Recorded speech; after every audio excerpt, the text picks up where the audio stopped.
Crazy Sea Stories.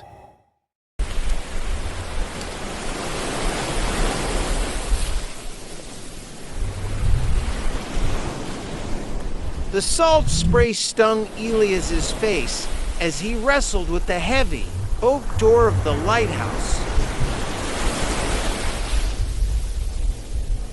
The wind howled like a banshee, a constant, mournful cry that echoed the isolation he felt deep in his bones. He was the new keeper, replacing old Mr. Grimsby, who had vanished without a trace a month prior. The authorities called it a sea accident. Elias, however, wasn't so sure. Grimsby was a seasoned sailor, practically born on the waves. The idea of him simply falling into the churning ocean seemed unlikely. The lighthouse itself was a formidable structure, its white paint peeling in long strips, revealing the dark, pitted stone beneath.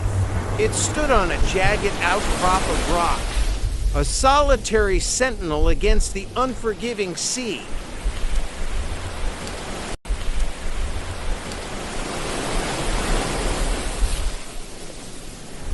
The stone steps worn smooth by countless journeys. As Elias climbed, the beam of the lamp, a colossal Fresnel lens, swept across the storm-tossed waves. He felt a prickle of unease, a sense of being watched.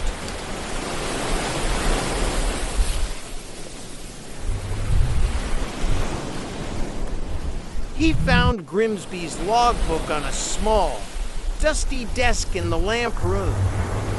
The entries were meticulous, detailing weather patterns, passing ships, and the lamp's maintenance.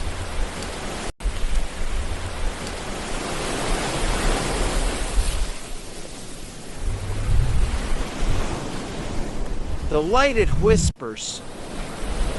Shadows dance in the corners, even in daylight.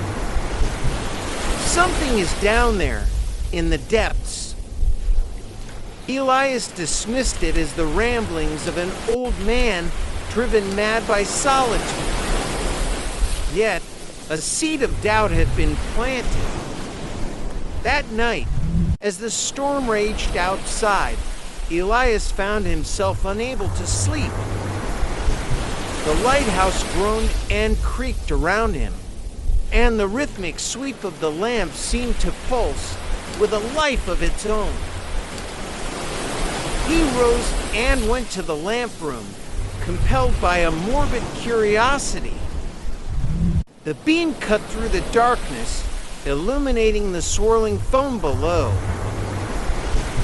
As he stared out, he thought he saw something move in the water. A dark shape, impossibly large, gliding just beneath the surface. He blinked, and it was gone.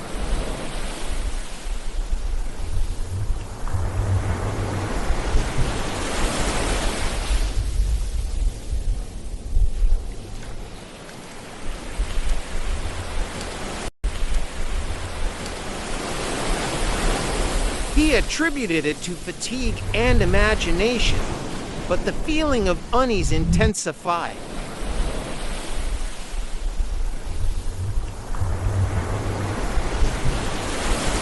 He returned to the logbook, poring over Grimsby's final entries.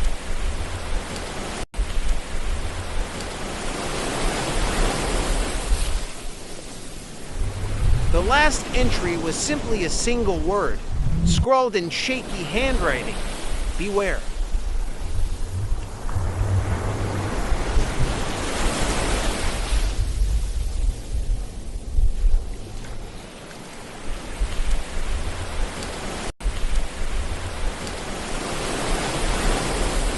Driven by a growing sense of dread, Elias decided to explore the lower levels of the lighthouse.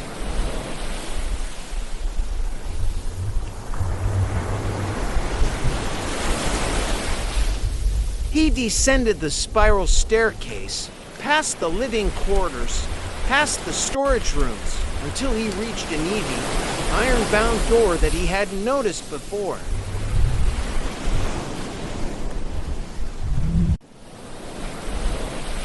It was locked with a rusty padlock. He found a set of keys in Grimsby's quarters and, with trembling hands, unlocked the door. The air that rushed out was cold and damp, carrying the scent of brine and decay. Beyond the door was a narrow, winding staircase that descended into the very foundation of the lighthouse. The darkness was absolute, and Elias fumbled for his lantern.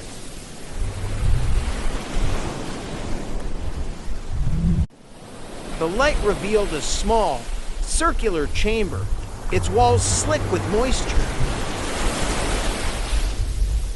In the center of the chamber was a well, its dark water still and silent.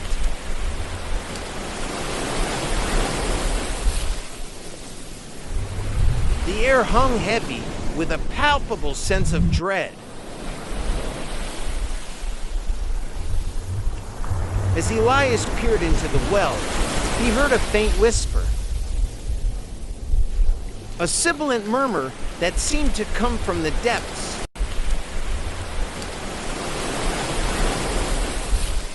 He couldn't make out the words, but the tone was undeniably malevolent. He recoiled, a wave of nausea washing over him.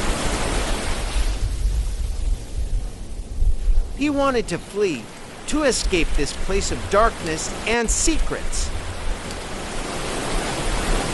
But he couldn't. He was drawn to the well, compelled to uncover the truth. He lowered the lantern, its light reflecting off the dark water.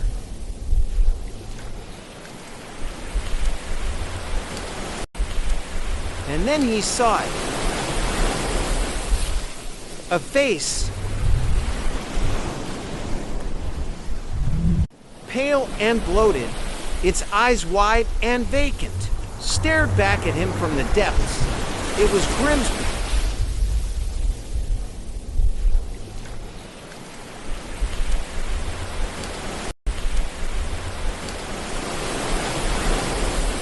But that wasn't all. Behind Grimsby's face, something else moved. A mass of tentacles, thick and glistening, writhed in the darkness. They reached up, towards the light, towards Elias. He screamed, a primal cry of terror, and stumbled backward, knocking over the lantern. The chamber plunged into darkness. He scrambled back up the staircase, his heart pounding in his chest. The image of Grimsby's face and the writhing tentacles burned into his mind. He didn't stop running until he reached the lamp room. He slammed the door shut and bolted it, gasping for breath. He knew what had happened to Grimsby. He knew what lurked beneath the lighthouse, and he knew that it wanted him too. He looked out at the storm-tossed sea, at the darkness that surrounded him. He was trapped, alone, with something ancient and malevolent that had been awakened from its slumber.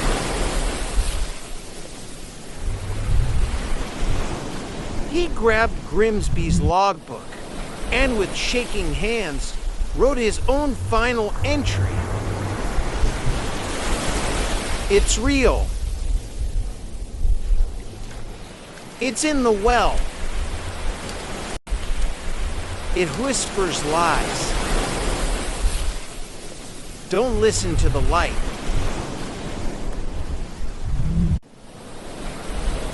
Then he turned off the lamp.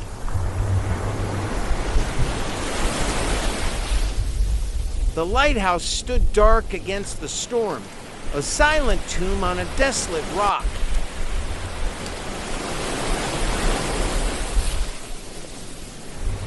The sea continued to rage, and something stirred in the depths below, waiting for the next keeper to arrive.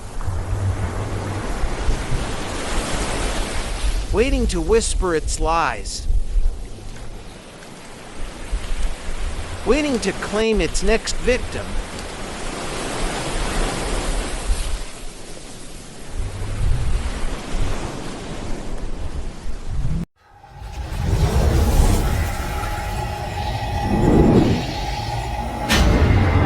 Crazy Sea Stories. If you like these stories, subscribe for more.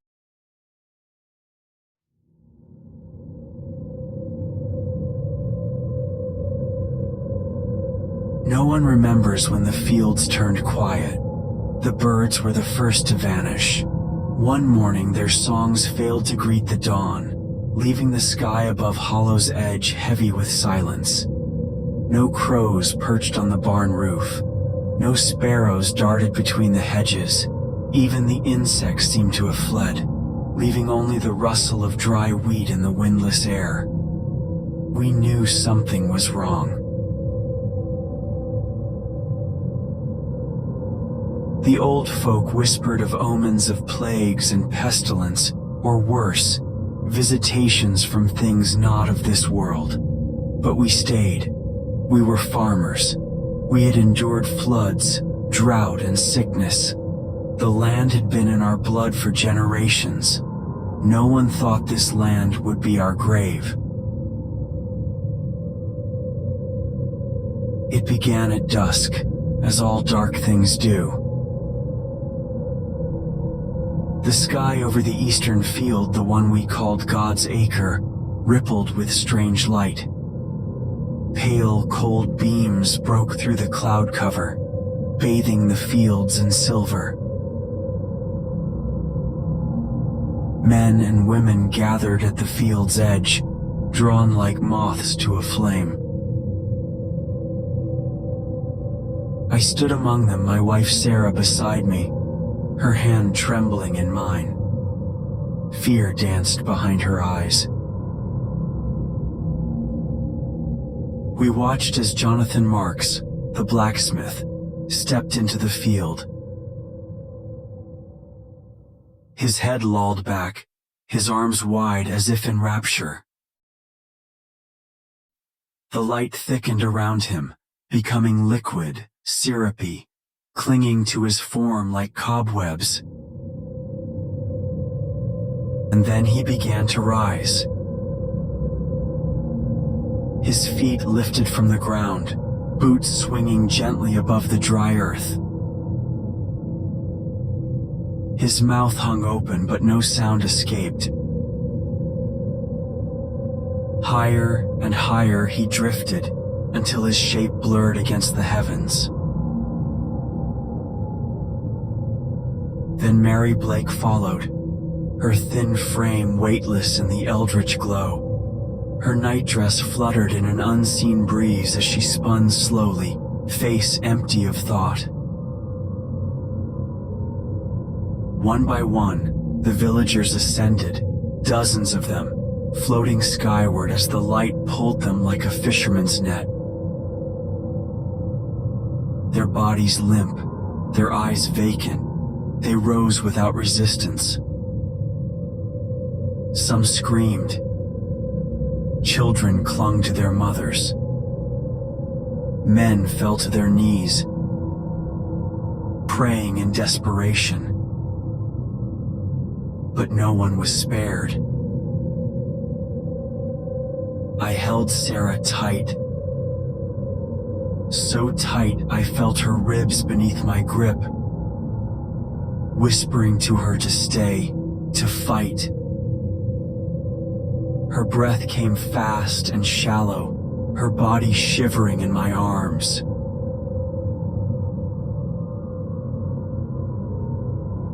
But the light found her. Her gaze turned distant. Her trembling stopped. She stepped away from me, arms limp at her sides. "No." "Sarah, stay with me," I shouted, grabbing her wrist. But the force was stronger. Her feet lifted. I pulled, straining until the veins in my arms burned.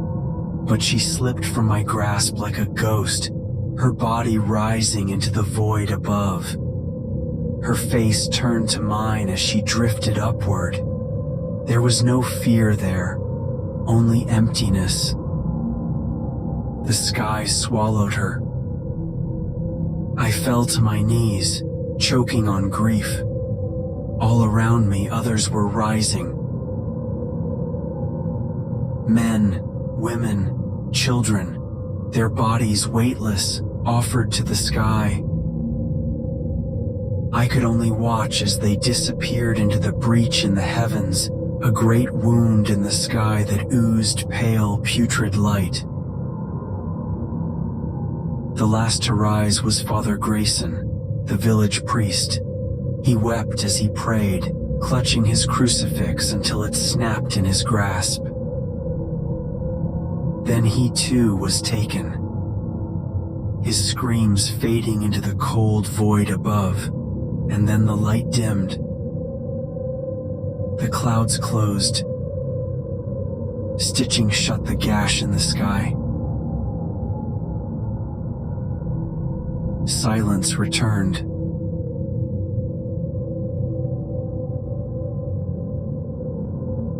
I stood alone in the field, the last soul untouched, surrounded by empty homes and abandoned tools.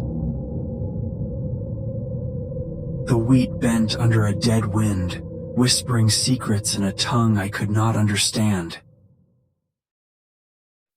The village was gone. For 3 days I wandered the fields, searching for signs of life. I shouted their names into the hollow air. No one answered.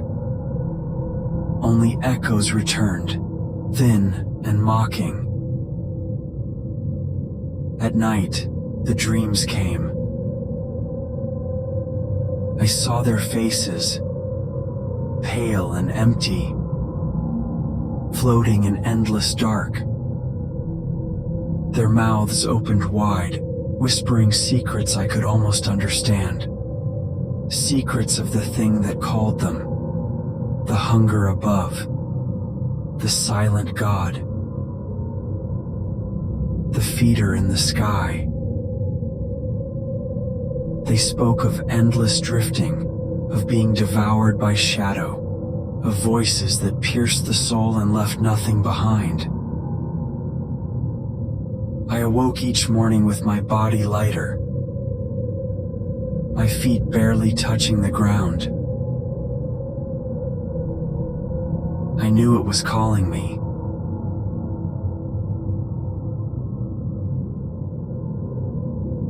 The pull grew stronger with each passing night. I could feel its cold fingers brushing my skin, caressing my thoughts, promising release from the burden of flesh, promising reunion.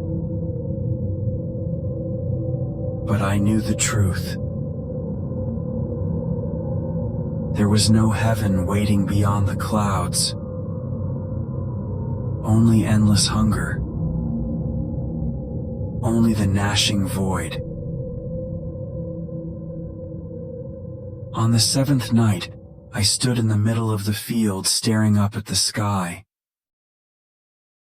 The clouds rippled, bulged, and broke apart.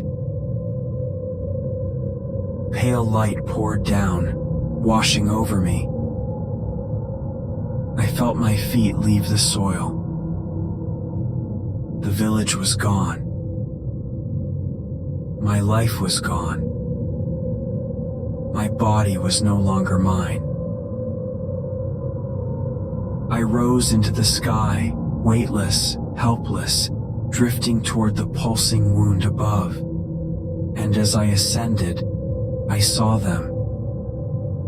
The others, suspended in the gloom. Their faces blank, their eyes wide and empty. They reached for me with pale hands, mouths moving without sound. I joined them. We drifted in the darkness, forever falling upward into the maw of the silent god, swallowed whole by the endless sky.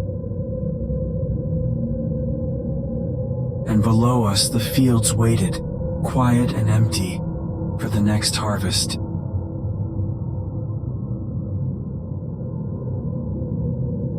Because the hunger never ends,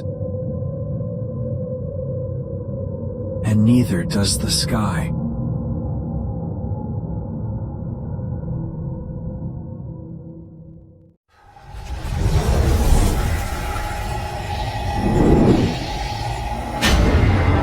Crazy Sea Stories. If you like these stories, subscribe for more.